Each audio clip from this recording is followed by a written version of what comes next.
Bonjour à tous et bienvenue sur ma chaîne. On se retrouve aujourd'hui pour une toute nouvelle vidéo. Assez courte, je dirais plus courte que les précédentes parce que j'ai un peu donné mon opinion sur sur des trends qu'on a pu observer récemment, disons depuis 2022-2021 sur les réseaux. Et voilà, j'ai envie d'en parler et dernièrement encore il y a un sujet d'actualité qui m'a ramené à ça. Donc voilà, on va un peu parcourir un peu ces sujets-là et puis je vais donner mon opinion. Ce sera juste mon opinion, c'est pas une vidéo d'autres techniques éducatives ou quoi. Enfin, je vais juste donner mon opinion et voilà quoi.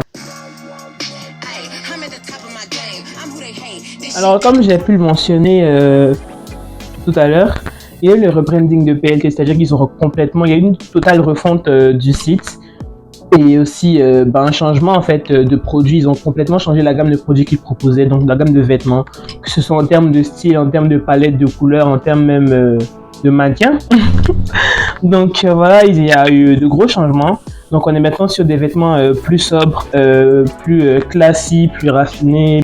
On est sur une palette de couleurs qui est encore assez sobre. On est sur du marron, des couleurs assez pâles, des couleurs pastel, des matériaux qui ont l'air différents. De visu. Et voilà, en gros, c'est un style qui tend vers le style old money clean girl qui est à la mode depuis environ 2 ans, 3 ans. Donc ça fait beaucoup parler, Il y a certaines personnes qui ont ressorti l'été comme quoi le style clean girl old money c'est un marqueur social en fait et qui s'inscrit vraiment dans la montée de l'extrême droite, etc. Ce qui n'est pas si fort que ça, mais c'est pas de ça qu'on va parler aujourd'hui. Moi j'aimerais parler même de ces trends et de comment elles ont impacté en fait ce qu'elles représentent et comment elles ont impacté en fait le rapport au style, au style vestimentaire, le rapport à la mode et à l'identité en fait, surtout pour les femmes. Donc vous avez sûrement déjà croisé sur Instagram, sur TikTok, sur Twitter les mots old money, clean girl qui désignent des trends, des esthétiques.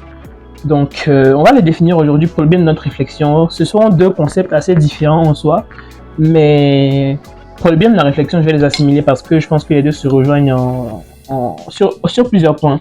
Donc voilà. Donc pour définir le mot, la trend old money, en gros ça définit une glorification d'un luxe discret.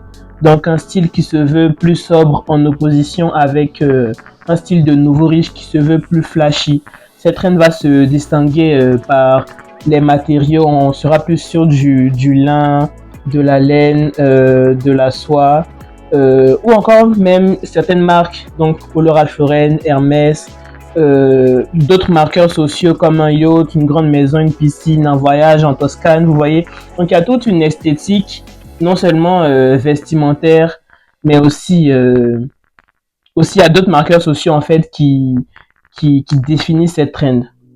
De l'autre côté, on a la trend clean girl qui est une trend qui définit un style très minimaliste. Donc maquillage minimaliste, les cheveux plaqués, un style assez sobre, des couleurs sobres, blazer, petite robe blanche en lin, avec encore une fois des marqueurs sociaux comme l'or, des vêtements de marque, mais de marque assez sobre, ça s'appelle de quiet luxury, donc des marques qui sont pas très connues mais qui restent, comment dire, peu accessibles. Dans la trend clean girl, il y a aussi d'autres éléments aussi qui doivent être incorporés comme le fait de faire du pilate, reformer, sinon si tu fais du pilate sur ton tapis chez toi là ça compte pas.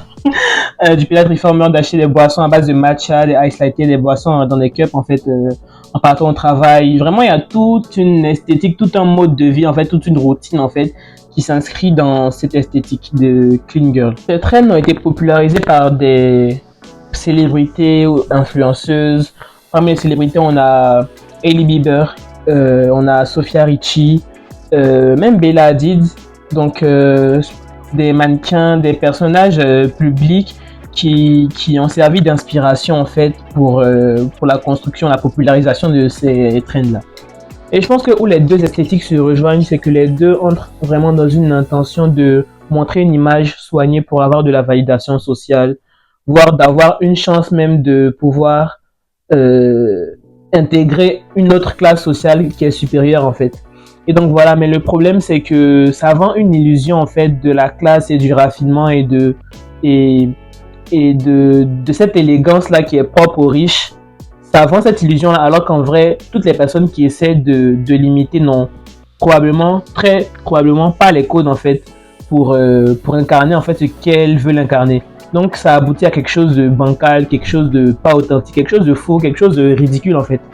C'est pour ça que j'appelle ça un cosplay. Et par je ne sais quelle association, cette trend Old Money, Clean Girl, le style vestimentaire de cette trend-là est très très souvent associé à un autre type de contenu, qui est le contenu sur la féminité, qui est très populaire aussi depuis un certain nombre d'années, 2 ans, 3 ans.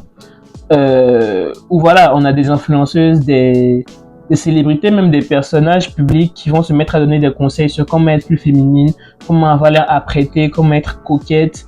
Voilà, et très souvent, ça va de pair. C'est-à-dire que une influenceuse qui donne des conseils sur la féminité, qui va expliquer comment être coquette, ça va très souvent ressembler à... Le style qu'elle va décrire, en fait, va très très souvent ressembler au style clean girl old money.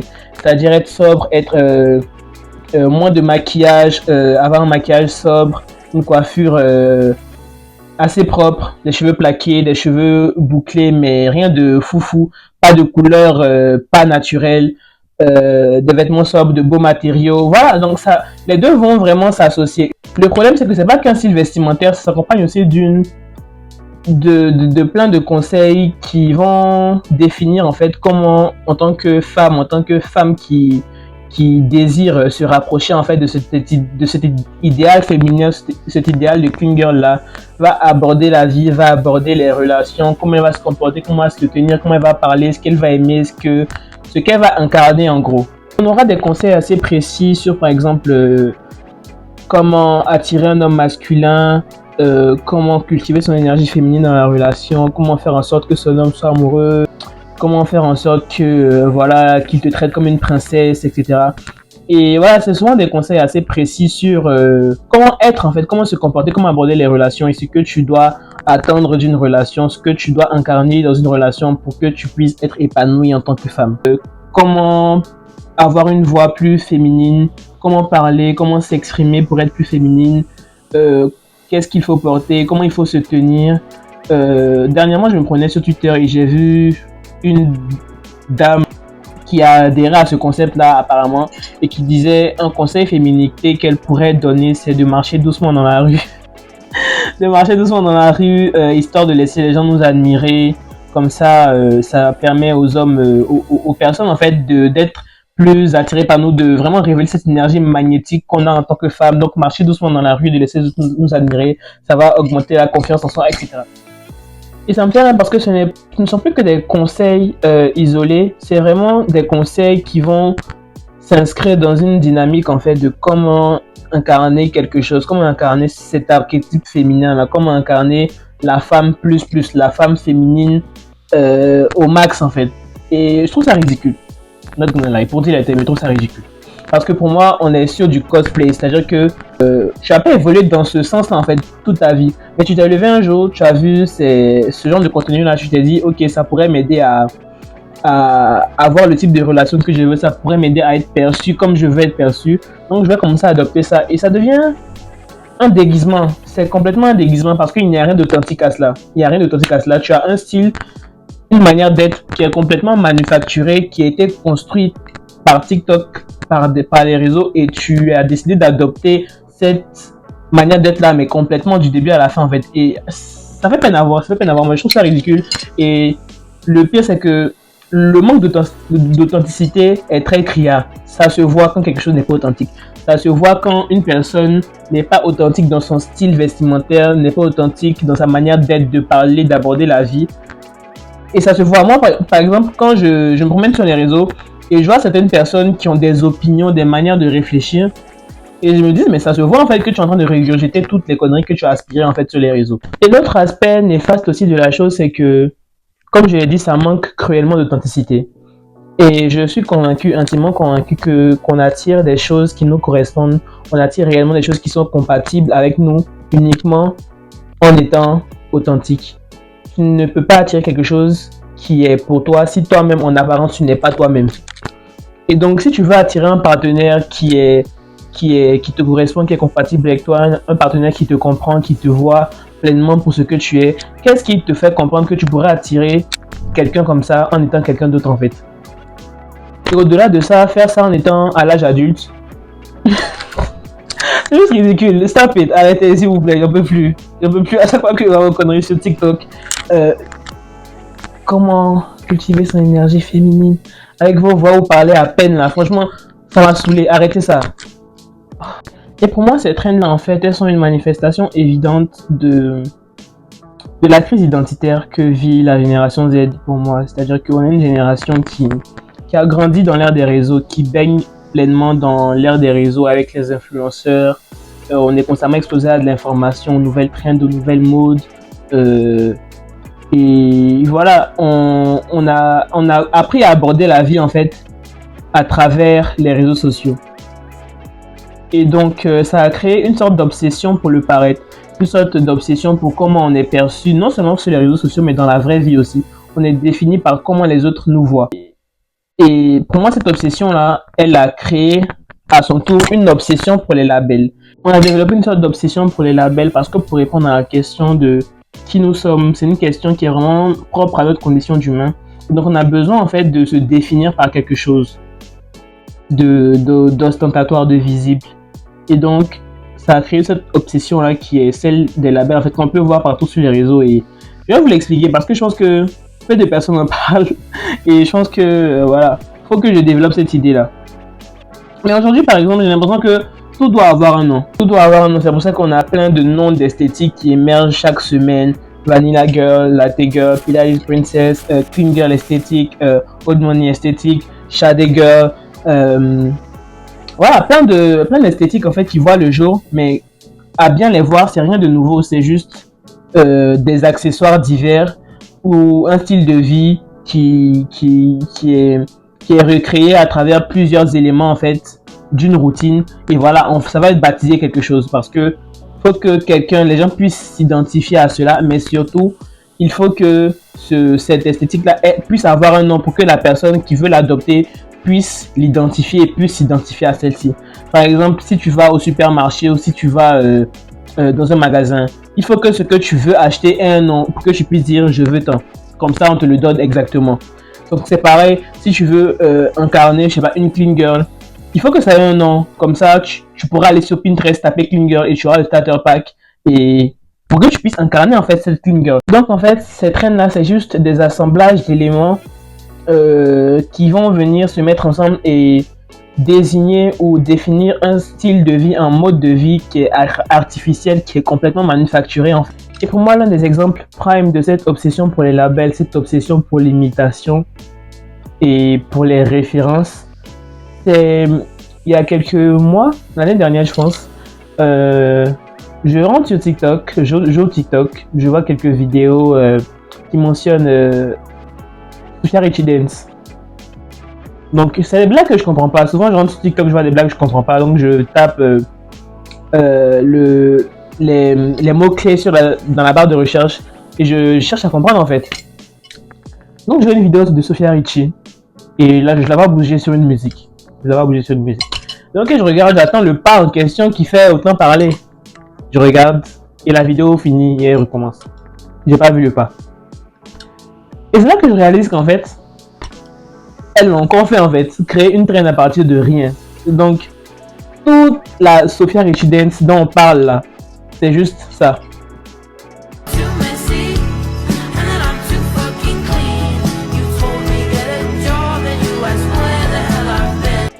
C'est tout.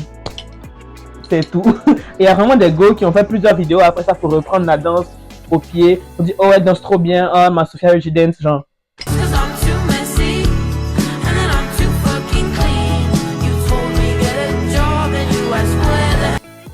J'ai cru halluciner en fait, genre. J'ai l'impression qu'on vit dans deux mondes différents en fait. Genre il y a quoi à reprendre ici, il y a quoi à copier, genre. Même le fait de bouger sur une musique, de bouger en rythme sur une musique, vous ne pouvez pas le faire de vous-même, genre il faut imiter quelqu'un. Et c'est dingue parce que comme je l'ai dit, Sophia Richie c'est quelqu'un qui a aidé à populariser, qui a même popularisé en fait le concept de old money, la trend, le style vestimentaire et tout. Et le fait que ce soit elle qui est au centre encore de cette traîne-là. C'est pas anodin. Ça veut dire que elles sont encore stuck dans leur tête, dans cette imitation constante de ce rapport malsain en fait à cette femme et à son style, que tout ce qu'elle fait en fait devient un élément incorporé dans leur vie. En fait, tout ce qu'elle fait devient un élément incorporé dans cette esthétique de old money, de clean girl. Et tout ce qu'elle a à faire sera une référence. Tout ce qu'elle a à faire sera quelque chose à imiter. C'est pareil pour le Strawberry Makeup. Qu'est-ce que c'est? C'est juste un maquillage minimaliste avec du blush rose, rosâtre. Et voilà, avec quelques taches de rousseur pour celles qui en ont. Mais voilà, le Strawberry Makeup, c'est juste un maquillage minimaliste avec du blush rose. Pourquoi ça doit avoir un nom? Quand je dis minimaliste, c'est vraiment rien de plus en fait. J'ai juste de l'anti-cerne et un blush rose, c'est tout. Mais vu que c'est Hailey Bieber qui l'a lancé, qui l'a désigné ainsi je pense, ou qui l'a popularisé, et elle aussi a popularisé une autre traîne qui est le clean girl, et que le Strawberry Makeup est un maquillage minimaliste qui s'inscrit dans l'esthétique de la clean girl. Donc ça doit avoir un nom, histoire de mieux l'incorporer, de mieux l'incarner, de mieux le reproduire en fait. J'ai l'impression que ça a créé une génération de personnes sans personnalité, sans identité, qui sont complètement désespérées, mais vraiment ça frôle le désespoir en fait de ressembler à quelqu'un d'autre, de pouvoir avoir quelqu'un à qui se référer pour s'habiller, pour se maquiller, pour être, pour vivre, et c'est triste à voir. Et même pour des trucs anodins, pour des trucs tout cons, vraiment, une personne va poster une vidéo TikTok où elle danse avec un tank top blanc, un top vraiment des plus basiques que tu peux trouver. Dès que tu rentres à H&M, tu peux le trouver. Mais la personne, quelqu'un dans les commentaires va demander la ref. Quelle ref tu cherches? Genre. Et c'est vraiment triste, je pense, parce que à la base, pour moi, le style, c'est quelque chose qui sert soit à désigner certaine appartenance à un groupe social, culturel, désigner une certaine philosophie de vie, ou encore tout simplement à s'exprimer en fait. Par exemple, une healthy girl, à la base, c'est un style qui est propre aux femmes racisées, spirituelles, qui ont un rapport très, très profond à la nature, qui ont un rapport aussi très étroit à la spiritualité. Donc voilà, il y a toute une philosophie de hippie, de personnes de spiritualité New Age. Mais voilà, c'est ce style de vie là qui a découlé à ce style vestimentaire, qui s'exprime par ce style vestimentaire. Mais aujourd'hui, j'ai l'impression que c'est le style vestimentaire qui est placardé, et une personne va d'abord chercher à incarner ce style vestimentaire là avant de pouvoir s'intéresser à tout ce qu'implique ce style vestimentaire, en fait, l'historique ou bien même les influences de ce style vestimentaire, en fait, histoire de ne pas se sentir comme un imposteur. Ça fait comme si la démarche, en fait, dans le fait de trouver un style personnel a complètement changé. La démarche, on met la charrue avant les bœufs, en fait. Et c'est tragique. C'est même plus un style vestimentaire, c'est un déguisement. Parce que tu n'incarnes en rien ce que tu portes, tu n'incarnes en rien ce que tu veux représenter, en fait. C'est vraiment un style de vie que tu achètes, mais vraiment de son entièreté, et que tu cherches à t'approprier en fait par la suite, histoire de ne pas te sentir légitime. Par exemple, tu veux être une clean girl, une pilates girl, tu vois une esthétique qui te plaît, tu vas d'abord essayer d'acheter les vêtements qui vont avec, d'acheter le maquillage, d'adopter les coiffures qui vont avec, et après tu vas chercher à faire du pilates, tu vas chercher à consommer du matcha, tu vas chercher à, je sais pas, à adopter un style de vie plus sain. Mais c'est un peu bizarre. C'est une manière d'aborder la mode, c'est une manière d'aborder le style personnel ou un lifestyle qui est très étrange, que je trouve même dystopique en fait. Mais bref, cette vidéo c'est juste mon opinion, j'ai envie de cracher mon venin. Et j'ai aucun conseil à apporter. J'ai aucun conseil à apporter. Je vais juste dire pour la vibe, je sais que c'est plus facile à dire qu'à faire, mais soyez vous-même. Je sais pas comment vous allez vous débrouiller, je sais pas comment vous allez vous trouver une identité. Et je sais que particulièrement pour les jeunes, je disais entre 14 ans jusqu'à début vingtaine, 23 ans, jusqu'à 25 ans pour les plus matrixés, c'est compliqué parce que c'est vraiment une période où tu apprends à te chercher, en fait, tu apprends à te trouver, mais dans un écosystème pareil où on est constamment exposé à des identités, à des manières d'être, manières de vivre, vraiment manufacturées, toutes faites. Je pense que c'est encore plus compliqué en fait de se trouver, de trouver son style personnel, de construire son identité, son individualité en fait. Et voilà, j'ai pas de solution, je voulais juste parler. Si vous avez des solutions ou des conseils dans ce sens pour les jeunes qui galèrent un peu avec ce concept-là, vous pouvez en parler en commentaire, on est là pour ça. Et voilà. Et voilà, soyez vous-même. Je le dis juste pour la vibe, je sais pas comment vous allez faire, mais voilà, débrouillez-vous. Bisous.